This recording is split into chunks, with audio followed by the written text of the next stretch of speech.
नमस्कार शेतकरी बांधवांनो, आजच्या कृषी दर्शन कार्यक्रमात मी आपणा सर्वांचंच अगदी मनापासून स्वागत करते।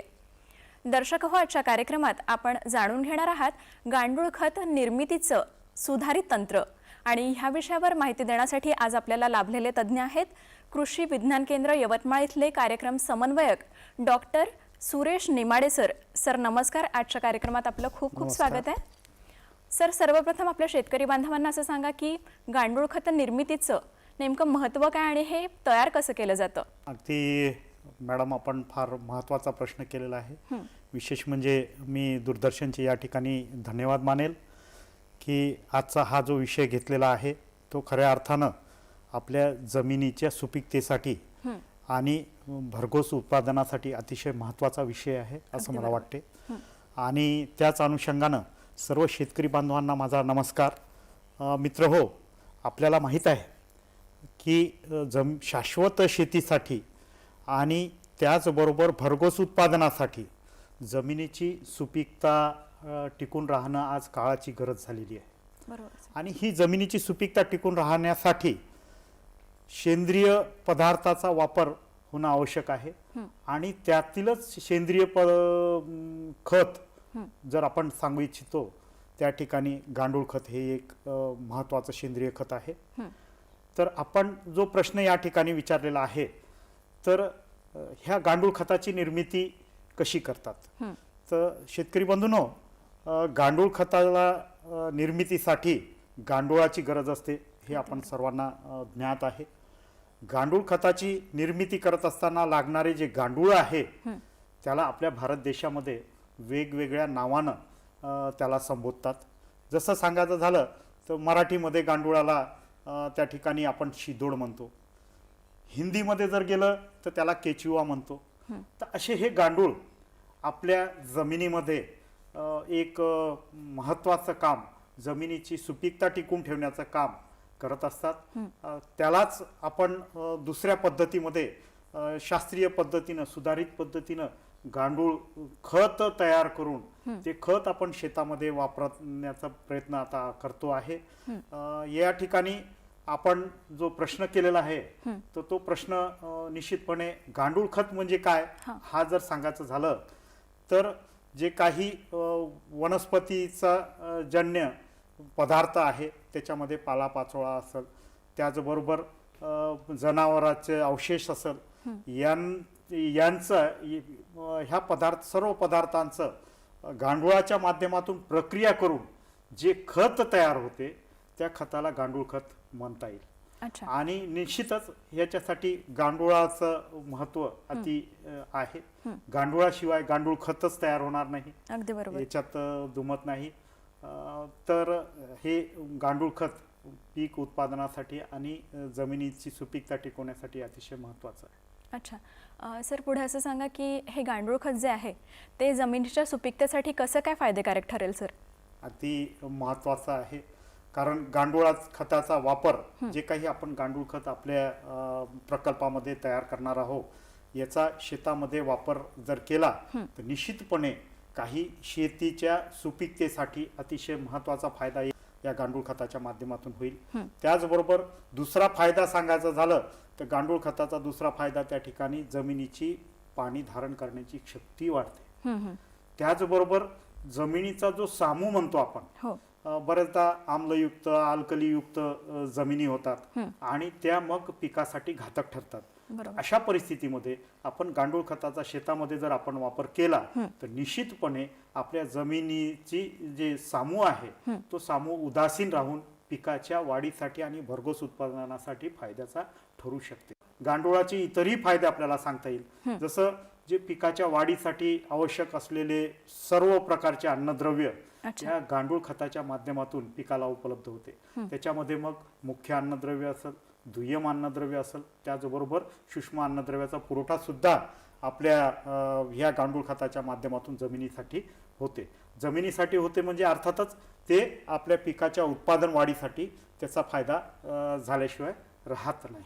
त्याचबरोबर आणखीनही फायदे आपल्याला गांडूळ खताचे निश्चितपणे सांगता येईल। त्याच्यामध्ये सांगायचं झालं तर गांडूळ खत आपल्या शेतामध्ये वापर केल्यामुळे त्या ठिकाणी खास करून जे आपण म्हणतो गांडूळ खत च्या वापरामुळे त्या ठिकाणी शेतामध्ये सूक्ष्म जीवजंतू आहे. आता हे सूक्ष्म जीवजंतू पिकाच्या उपयोगाचे असतात आणि काही पिकासाठी घातकी असतात.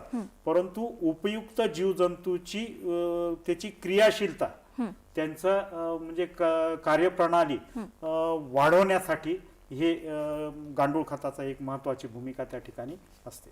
अच्छा सर, आता बऱ्याच प्रकारची खतं आपल्या शेतीसाठी वापरली जातात, तर गांडूळ खतामध्ये नेमकं कुठल्या प्रकारचं अन्नद्रव्य आपल्याला बघायला मिळतं? जसं मी आधी सांगितल्याप्रमाणे गांडूळ खत आपण शेतामध्ये जर वापरत असाल तर निश्चितपणे पिकाच्या वाढीसाठी लागणारे सर्व अन्नद्रव्याचा पुरवठा गांडूळ खताच्या माध्यमातून होते. आणि त्याचबरोबर एक बाब मला अधिक आणखी सांगता येईल की गांडूळ खत जर आपण शेतामध्ये वापरलं तर ते अन्नद्रव्याचं संतुलन करण्याचं कार्य ह्या आपल्या गांडूळ खताच्या माध्यमातून जमिनीमध्ये निश्चितपणे होते. आणि मी जसं सांगितलं तुम्हाला, जमिनीचे भौतिक, जैविक आणि रासायनिक गुणधर्म त्या ठिकाणी पिकाला म्हणजे आवश्यक असे गुणधर्मामध्ये त्या ठिकाणी वाढ वृद्धी करण्याचं काम हे गांडूळ खत करत असते.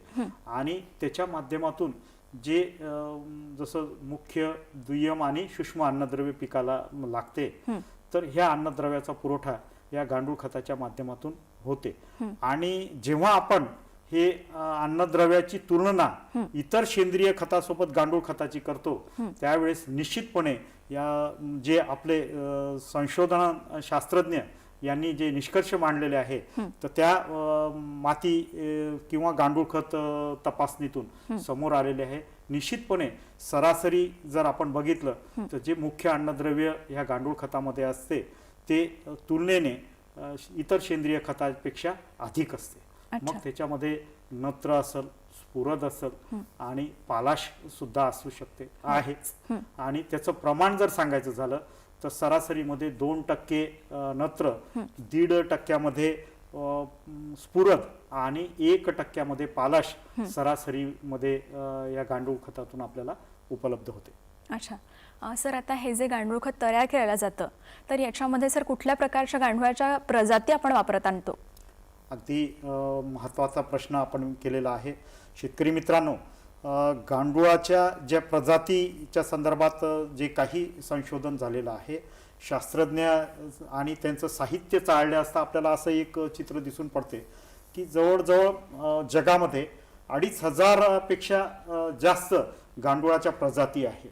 आणि जर आपल्या भारत देशापुरता आपण जर विचार केला तर काही शास्त्रज्ञाच्या मते त्या ठिकाणी 365 गांडूळाच्या प्रजाती आढळलेल्या आहेत. आणि ह्या गांडूळाच्या प्रजाती आपण जर खऱ्या अर्थानं पाहिलं तर त्याच्यामध्ये वर्गीकरण असं त्या पूर्ण जगामध्ये आढळलेल्या गांडूळाच्या प्रजातीचं वर्गीकरण शास्त्रज्ञांनी केलेलं आहे.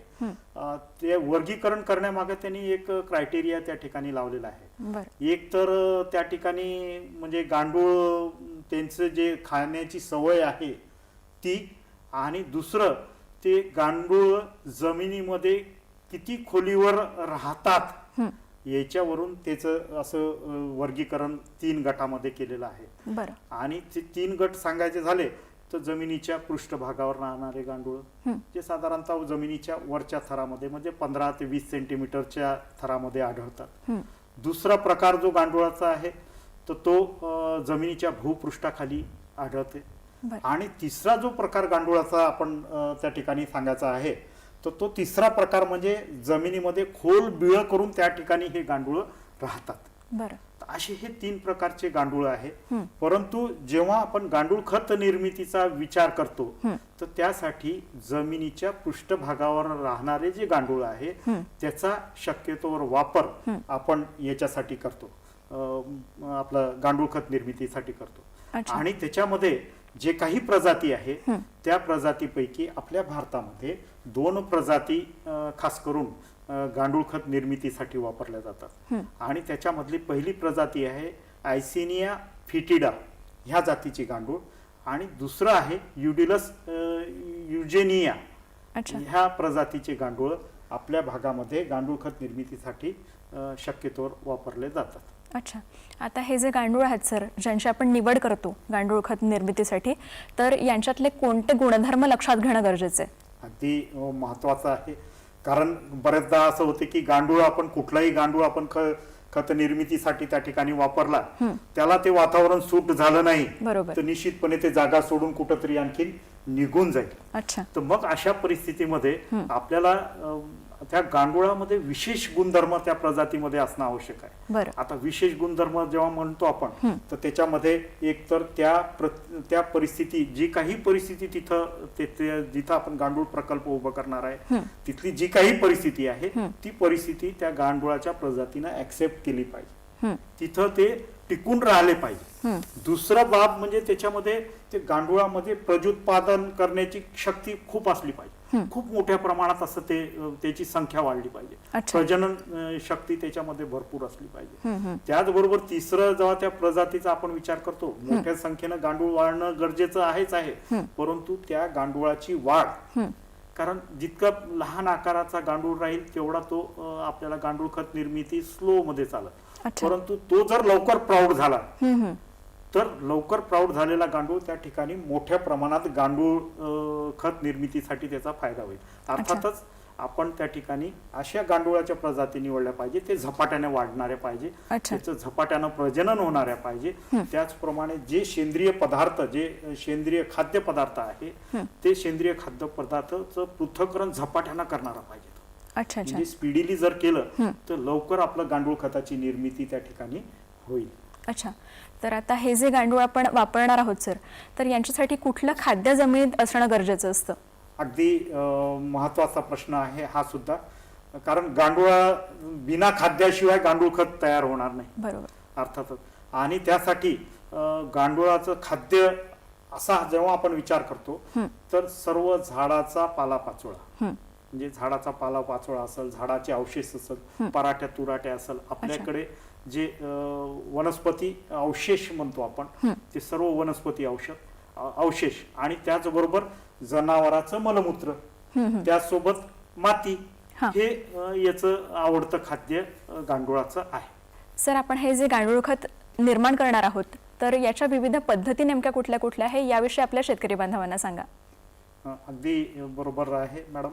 जे विविध पद्धती गांडूळ खत निर्मितीच्या विकसित झालेल्या आहेत, पण एक बाब मॅडम ह्या प्रश्नाचं उत्तर देण्यापूर्वी मी सांगू इच्छितो. बरं. हे गांडूळ यांची खाण्याची शक्ती जर आपण पाहिली, हॉरिबल आहे.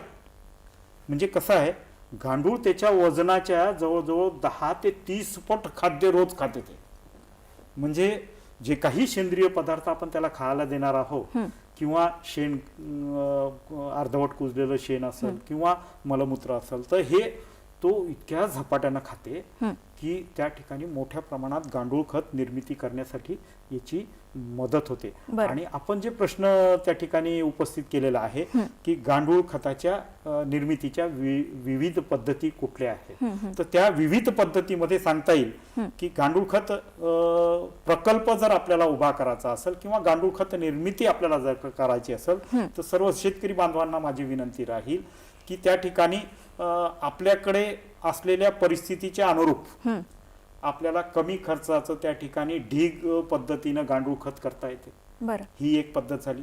दुसरी पद्धत, जर आपल्याकडे संसाधनं आहे, थोडाफार पैशाची उपलब्धता आहे, तर अशा परिस्थितीमध्ये सिमेंटचे टाके बांधून त्या सिमेंटच्या टाक्यामध्ये गांडूळ खत निर्मिती करता येते. आणि अलीकडे जर आपण पाहिलं, तर त्या ठिकाणी आपल्याला पॉलिथिलीन चे जे व्हर्मी कंपोस्ट बेड मार्केटमध्ये उपलब्ध आहे, त्या व्हर्मी कंपोस्ट बेड मध्ये सुद्धा आपल्याला गांडूळ खत चांगल्या पद्धतीनं तयार करता येते. सर, कार्यक्रमात वेळ झालेली आहे या छोट्याशा विश्रांतीची. दर्शक हो, कुठेही जाऊ नका, पाहत रहा कृषी दर्शन हा कार्यक्रम.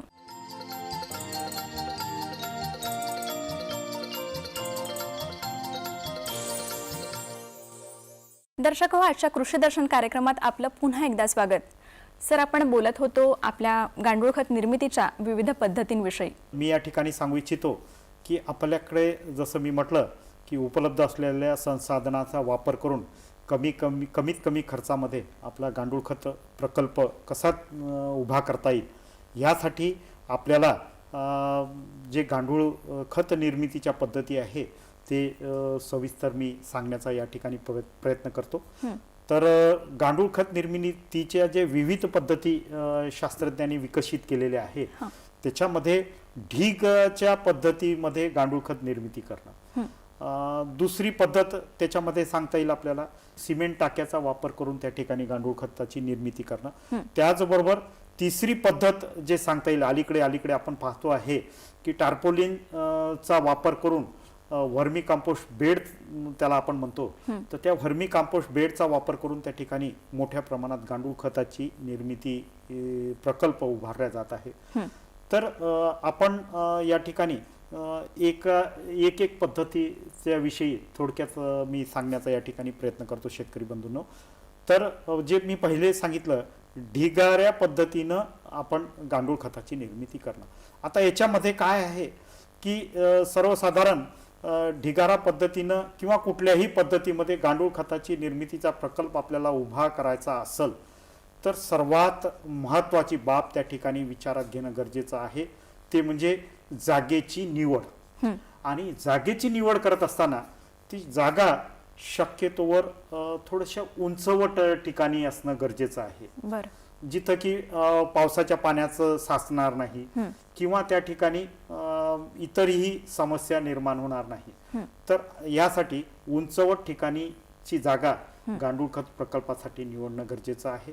त्याचबरोबर दुसरी बाब म्हणजे जे गांडूळ खत निर्मितीसाठी आपल्याला लागणार आहे सेंद्रिय पदार्थ, त्यानंतर जनावराचं मलमूत्र, तर हे जनावराचा गोठा शक्यतोवर आपल्याला आपल्या त्या गांडूळ खत प्रकल्पाच्या जवळपास असणं आवश्यक आहे. त्याचबरोबर गांडूळ खत निर्मितीसाठी महत्वाचा घटक म्हणजे त्या ठिकाणी पाण्याची उपलब्धता असणं हा सुद्धा अतिशय महत्वाचा घटक आहे. बिना पाण्याच्या उपलब्धतेशिवाय आपल्याला गांडूळ खत प्रकल्प त्या ठिकाणी राबवता येणार नाही. तर ही सुद्धा बाब अतिशय महत्वाची आहे. आणि हे सर्व आपण जागेची अशा पद्धतीने निवड केल्यानंतर मी सांगतो आहे की ढीग पद्धतीनं त्या ठिकाणी गांडूळ खत निर्मिती कशी करायची. तर दुसरा मुद्दा येते की त्या ठिकाणी अशा जागा निवड जी जागा आपण निवड केलेली आहे तर त्या जागेवर एक आपल्याकडे उपलब्ध असलेलं जे समजा लाकूड फाटा असेल त्या ठिकाणी किंवा इतर काही पिलर असेल तर त्या माध्यमातून आपल्याला एक त्या ठिकाणी शेड उभं करायचं. आता शेड उभं करत असताना आपल्याकडे उपलब्ध असलेलं जे खाद्य गांडुळाचं खाद्य मटेरियल किती आहे, ते सेंद्रिय मिश्रण गांडुळाचं मिश्रण किती आहे याच्यावर आपल्याला शेडचा आकार ठरवणं गरजेचं आहे.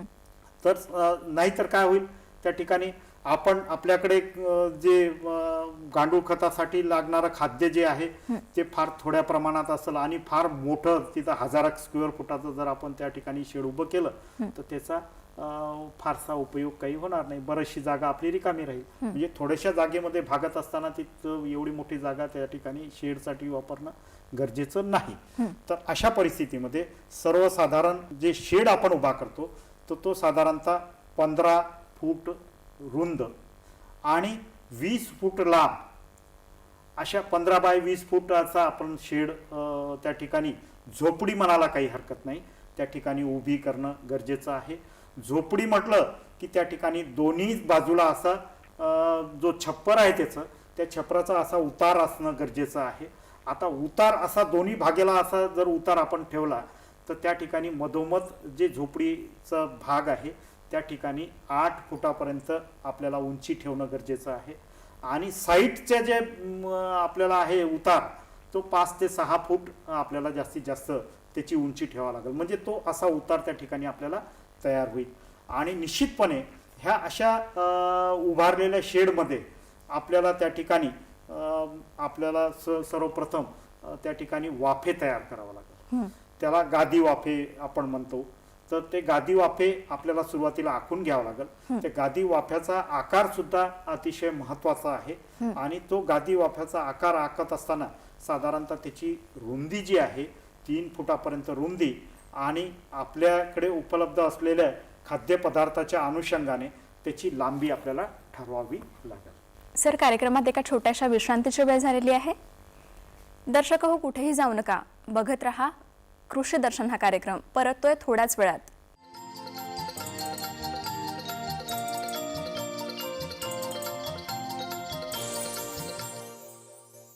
दर्शक हो, कार्यक्रमात आपणा सर्वांचं पुन्हा एकदा स्वागत. सर, आपण चर्चा करत होतो पद्धतींची. शेतकरी बंधूंनो, मगाशी मी सांगित होतो झोपडीची उभारणी केल्यानंतर त्या ठिकाणी आपण साधारणतः 3 फूट रुंदीचे आणि आपल्याकडे उपलब्ध असलेल्या गांडुळाच्या खाद्याची उपलब्धता विचार घेऊन त्या ठिकाणी त्याची लांबी ठरवणं गरजेचं आहे. आणि हे जे वाफे आहे ते साधारणतः 9 इंचापर्यंत म्हणजे पाऊण फुटापर्यंत ते खोदून त्याची माती वेगळी करणं गरजेचं आहे. हे वाफ्यामध्ये आपल्याला गिट्टीचा चुरा त्या ठिकाणी त्या खोदलेल्या गड्ड्यामध्ये टाकावं लागेल आणि धुम्मसीच्या साह्यानं त्या ठिकाणी ठोकून घ्यावं लागेल, जेणेकरून ते गांडूळ ती जागा सोडून गेले नाही पाहिजे. आणि अशा धुम्मस केलेल्या त्या बेडवर आपल्याला परत त्या ठिकाणी जे गांडुळाचं आपण 2 आठवड्यापूर्वी गोळा केलेलं मिश्रण जे आहे त्याच्यामध्ये 50% शेण आणि 50% सेंद्रिय पदार्थ असं दोन्ही याचं मिक्सचर पावड्यानं जे आपण 2 आठवड्यापूर्वी गोळा केलेलं आहे ते त्या ठिकाणी साधारणतः 6 इंचापर्यंत त्याचा थर त्याच्यावर देणं गरजेचं आहे.